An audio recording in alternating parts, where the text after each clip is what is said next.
So do you trust people or not? And if you don't, why not? But if you do, well, why'd you do that? You know, did you know people that are out to get you and take advantage?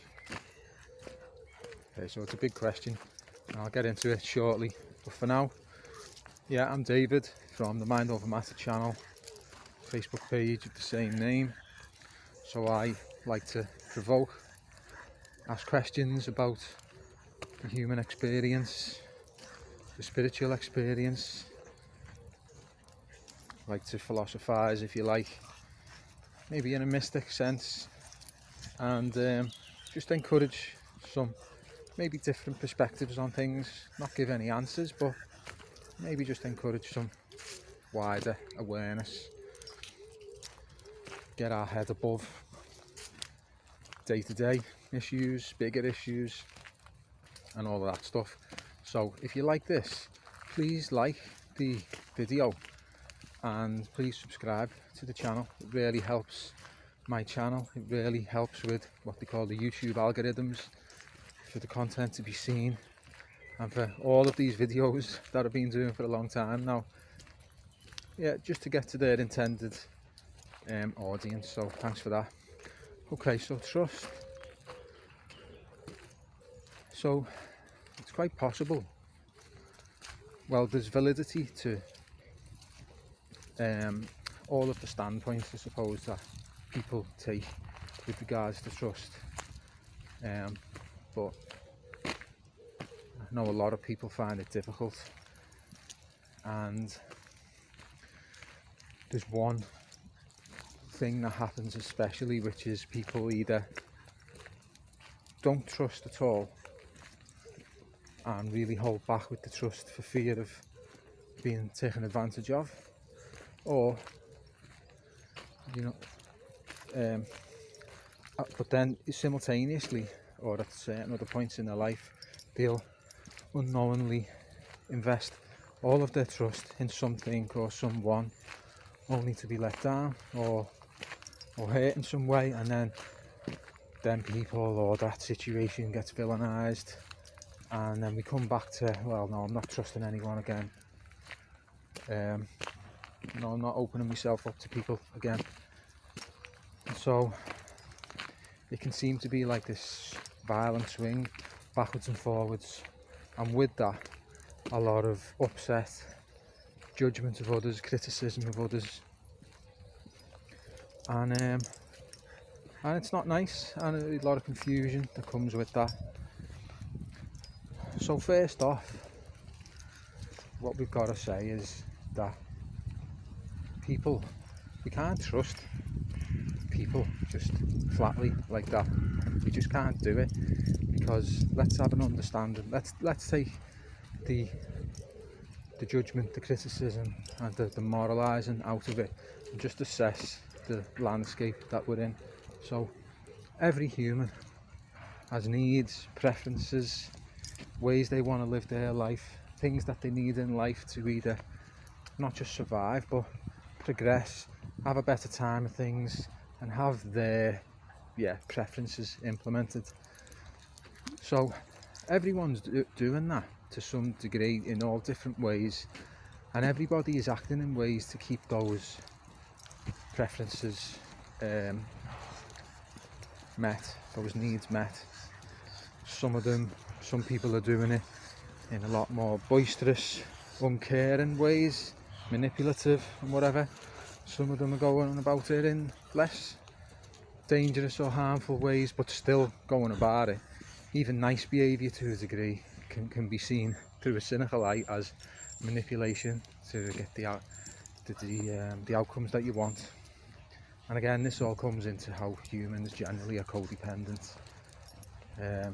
Codependency is a big topic, but that's the playing field. So everyone's doing that. You can't expect that not to be the case. And it makes sense when people say, well, no one's going to do stuff for you, so there's no point in trusting, because this is what people are like. And on one sense, on one level, that's a really that's really high wisdom. That's an understanding of human behaviour. So great. We know that humans are all out for themselves, and so we come back to a point where it's trust no one, be careful, only the really closest people are worthy of our trust, and even then sometimes maybe not. So what do we do with that? Where's the growth in that? Where's the, I mean, all organisms are built or designed, if you like, to grow, evolve, to have commune with other people, to have deep, meaningful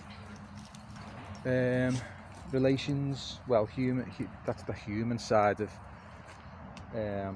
organisms. I'm not sure whether trees or plants have deep and meaningful relations with others, but they definitely do exchange. They definitely do have exchange of information and prosper and benefit and grow from that. There's no way that they can't. So in the same sense, there's a fundamental with all of life, which is we've got to be available to the flow, the information from others. We've got to be part of the exchange, and to do that we've got to be open. Very often, as far as I can see it, people who do take that kind of, well, you know, that's it, I'm putting the barriers up, that's it, I'm not letting anyone in. There's generally a lot of ill feeling that comes along with that. Them niggling feelings of I'm missing out, probably my friends are a bit low, you know, my network, I've trusted people, and then maybe they venture out into something only for it to be destroyed again, you know, when something goes wrong. And where I'm bringing all this back to is,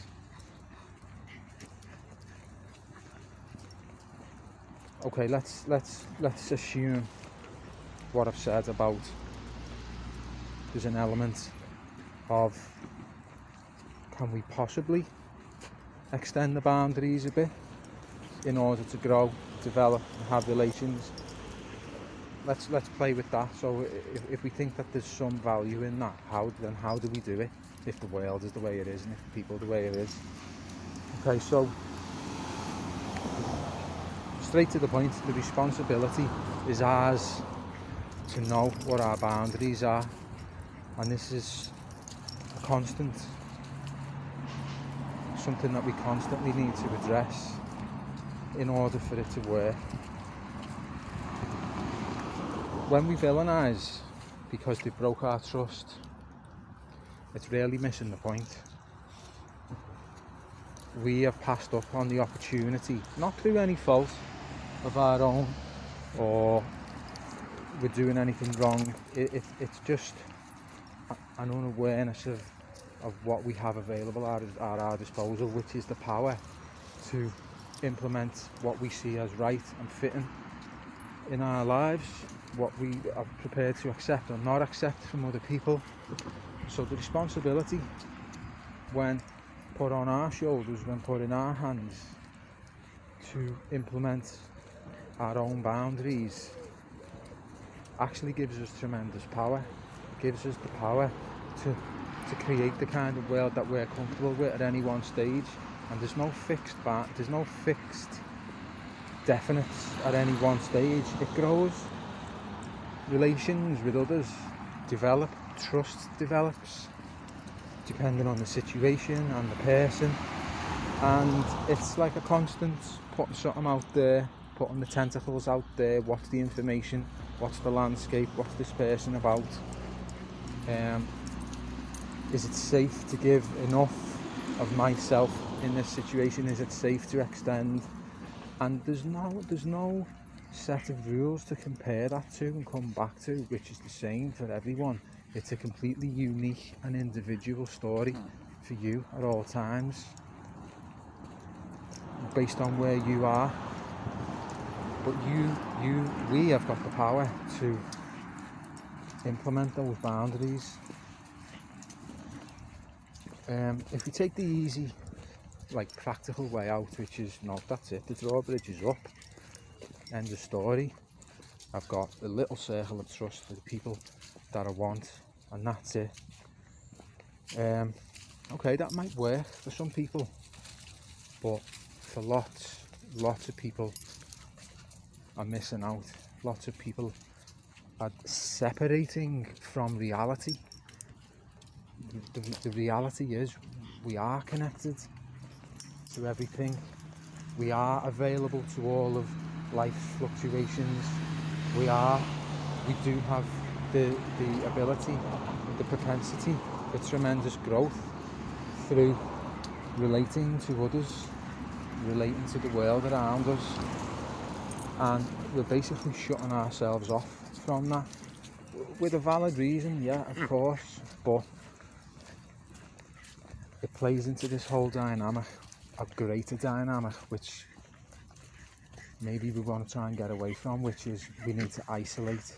We need to have our own little bubbles of isolated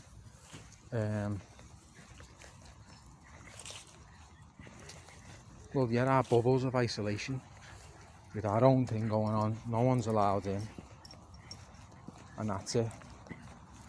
So then you've got a world of separated bubbles. Then you've got a world of disconnection, going against the natural flow. The whole thing can't survive. Individuals in general can't thrive and prosper with that going on.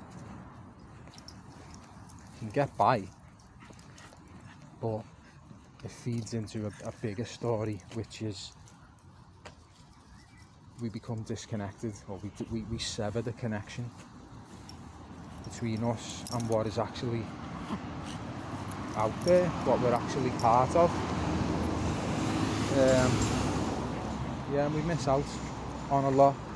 We carry a lot of pain and resentment because if ever we choose to step outside the boundary and open ourselves up and someone hurts us, then it's like, yeah, all the resentment, all the pain from people who've done that to us. So it's a game, it's a bit of a challenging game to know what we are able to handle at all stages of the journey, and know what boundaries to put in place to keep ourselves safe, and then we can have the benefits of what it means to trust not just people, but generally to trust, to have that feeling of safety, that things are going to be okay. I'm going to end it there, continue with this walk. Hope you all have a good rest of the day, and see you again.